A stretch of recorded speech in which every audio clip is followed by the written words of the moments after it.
Alors, Dieudonné Mbalambala, c'est mon nom. Oui. Je suis français, d'origine camerounaise. Mbalambala, Atangana Mbala. Les Camerounais qui m'entendent reconnaîtront et sauront ce que je suis en train de dire. C'est une famille, c'est un groupe ethnique au sud de Yaoundé. Et je suis humoriste depuis près de 25 ans maintenant, artiste. J'ai un théâtre à Paris. Et puis j'ai été engagé dans la lutte contre le sionisme en France depuis quelques années maintenant. Et j'ai été tête de liste, donc de la liste anti-sioniste aux élections européennes en 2009. Et je me bats contre le sionisme au travers de mon travail, dans mon dernier spectacle, Mahmoud, en l'honneur de votre président, Mahmoud Ahmadinejad, qui est une voix, évidemment, pour les antisionistes du monde, une voix très importante. Là, je ne parle pas, évidemment, de politique intérieure à l'Iran, que nous ne connaissons pas, mais en tout cas, ce que je peux vous dire, c'est qu'il est devenu aujourd'hui, Mahmoud Ahmadinejad, le leader de ce front, en tout cas, à la tribune, évidemment. Je sais qu'ici, il y a un guide aussi suprême que je ne connais pas, mais qui est aussi garant de ces valeurs de la révolution. Il est clair qu'il y a aujourd'hui un vent, on le voit en Afrique, dans les pays du Maghreb, un vent qui est en train d'arriver et qui est en train de souffler, qui est un vent de révolution, certainement inspiré de la révolution iranienne, et qui transcende aujourd'hui et les religions, et c'est ce vent, enfin qui transcende les religions. Je dis qu'il y a beaucoup de chrétiens qui se sentent aussi portés, en Afrique noire notamment, mais aussi Oui. en Amérique du Sud. Je n'arrête pas de travailler d'ailleurs dans ce sens-là.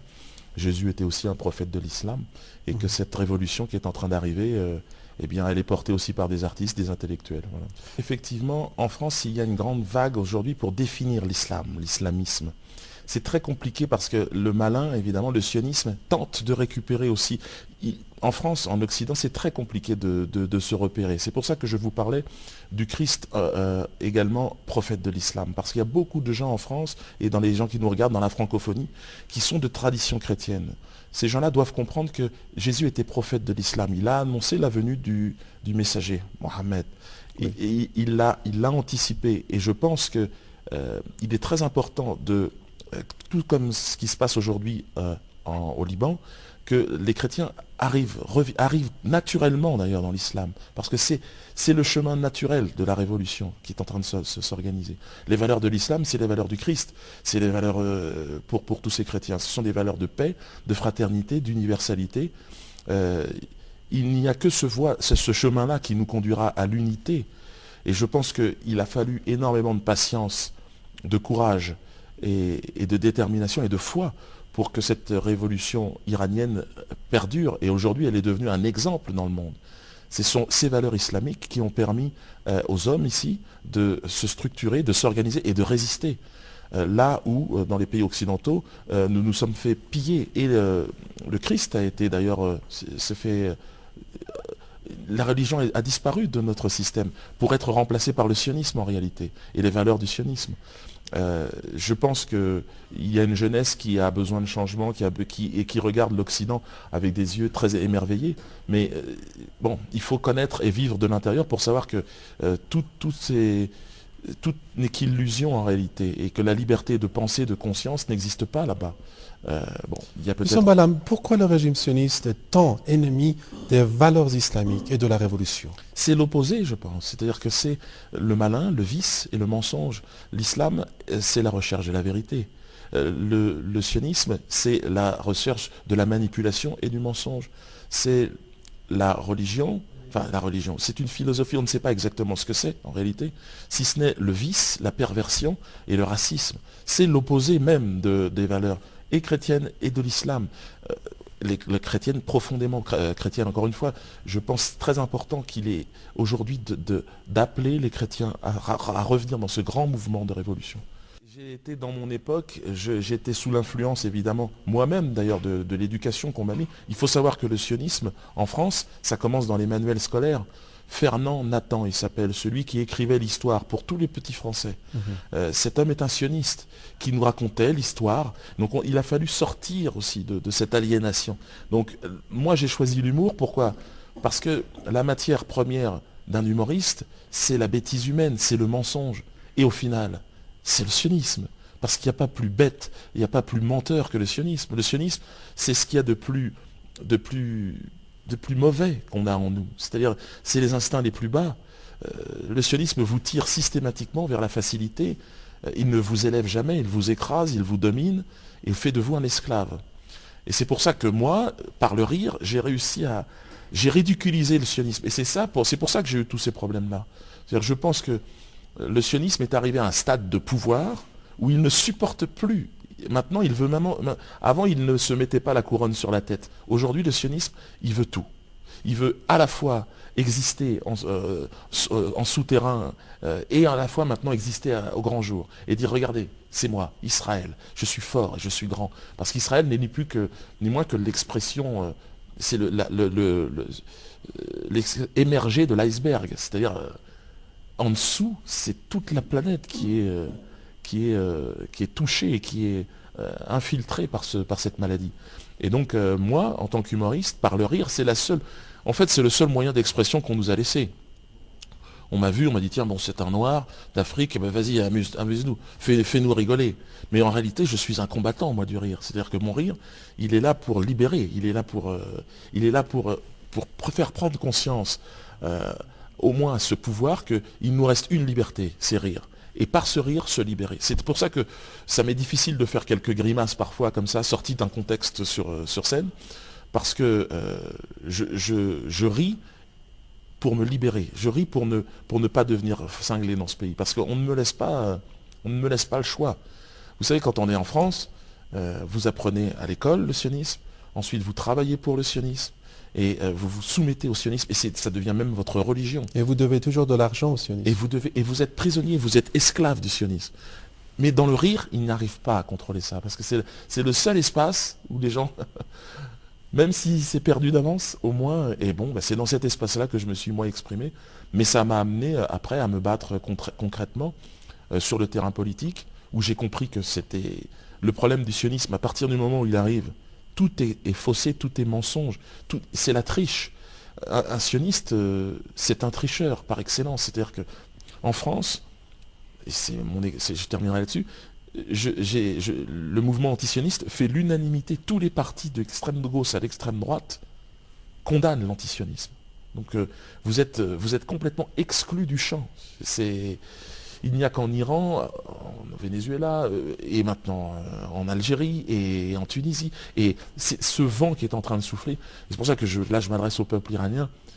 Vous avez été un exemple. Vous avez certainement été très patient. Vous avez souffert énormément. Je sais qu'il y a eu énormément de martyrs ici.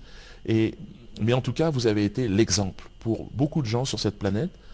Et vous nous avez donné du courage et de la force. Voilà. Oui. Wissam Balambala, quand le feu Imam Khomeini, que son âme repose au paradis, parlait à l'époque de l'exportation de la révolution islamique, il voulait sans doute pas dire exporter les gens qui vont aller ailleurs pour se révolter, mais c'était surtout l'exportation des valeurs islamiques que nous essayons de défendre à travers des décennies. Est-ce que vous pouvez nous parler des répercussions et de l'influence de cette révolution à travers le monde, en particulier la France ?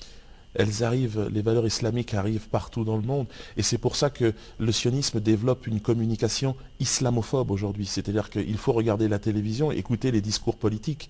L'ennemi premier de la démocratie, de la liberté, pour le sionisme, c'est l'islam.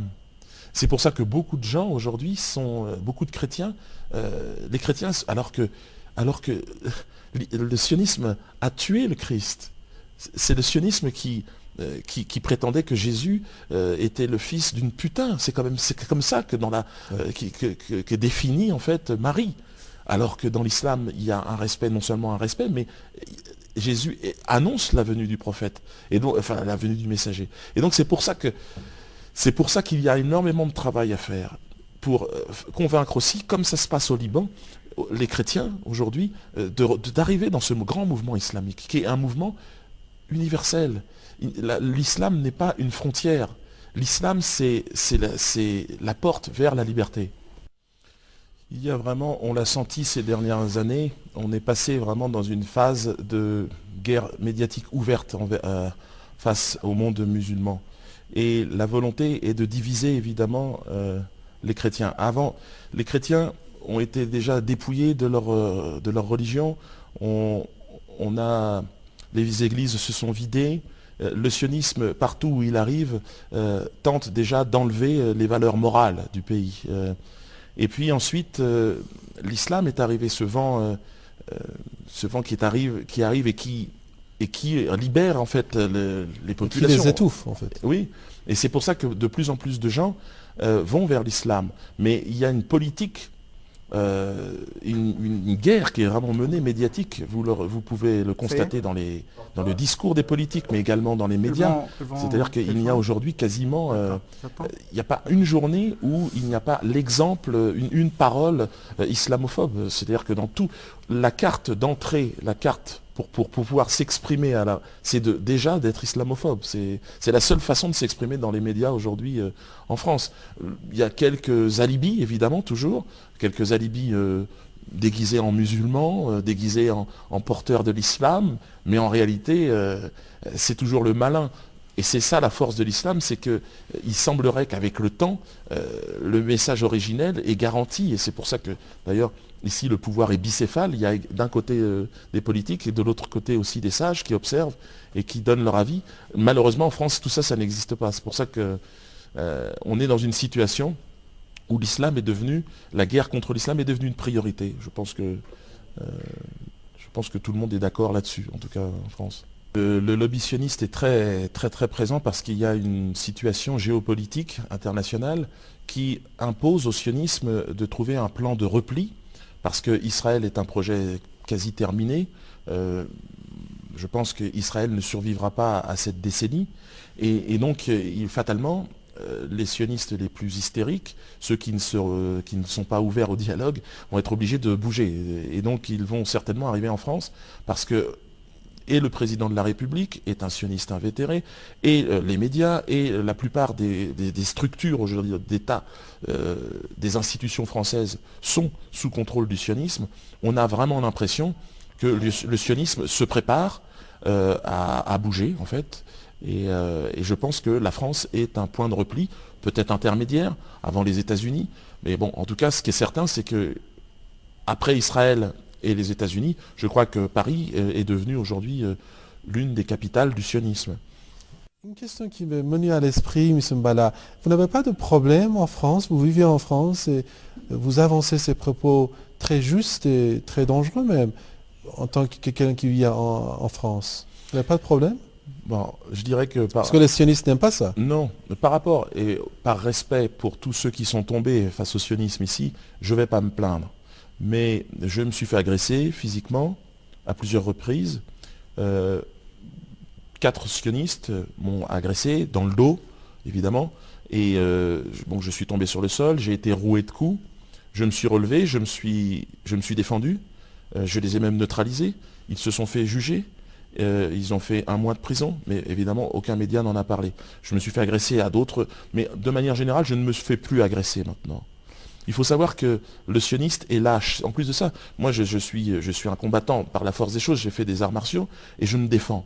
Et ce que je peux vous dire, ce qui est étonnant, c'est que même à 4 contre 1, ils ne trouvent pas la force. Non, mais leurs coups sont légers. C'est-à-dire, c'est comme si c'est quand même des caresses. Vous voyez.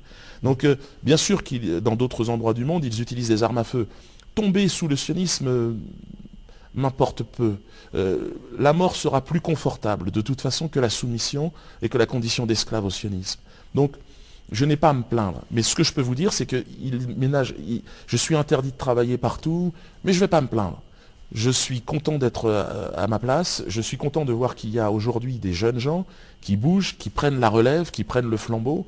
Mon fils qui m'accompagne aujourd'hui ici, qui s'inspire, qui regarde, qui est impressionné aussi de voir un pays debout comme ça, fier et exemple. Parce que ce que nous avons besoin, c'est d'exemples. On a simplement besoin de voir qu'il y a une vie après le sionisme. Monsieur Mbala, vous êtes un antisioniste très réputé, vous menez des activités pour faire comprendre au monde quel est vraiment l'objectif des sionistes. D'abord, pourquoi les sionistes essayent tant de faire des crimes à travers le monde? Quel est leur intérêt? Je pense que c'est profondément une science du mensonge et une haine profonde de l'humanité. Mais pourquoi, monsieur Mbala? Je ne sais pas. il me semble que c'est une épreuve qui est envoyée à l'humanité. Une épreuve que nous allons dépasser. Nous survivrons au sionisme, mais c'est une épreuve parce que le sionisme joue sur nos instincts les plus bas, les plus faciles, et il nous tente. Il tente de nous...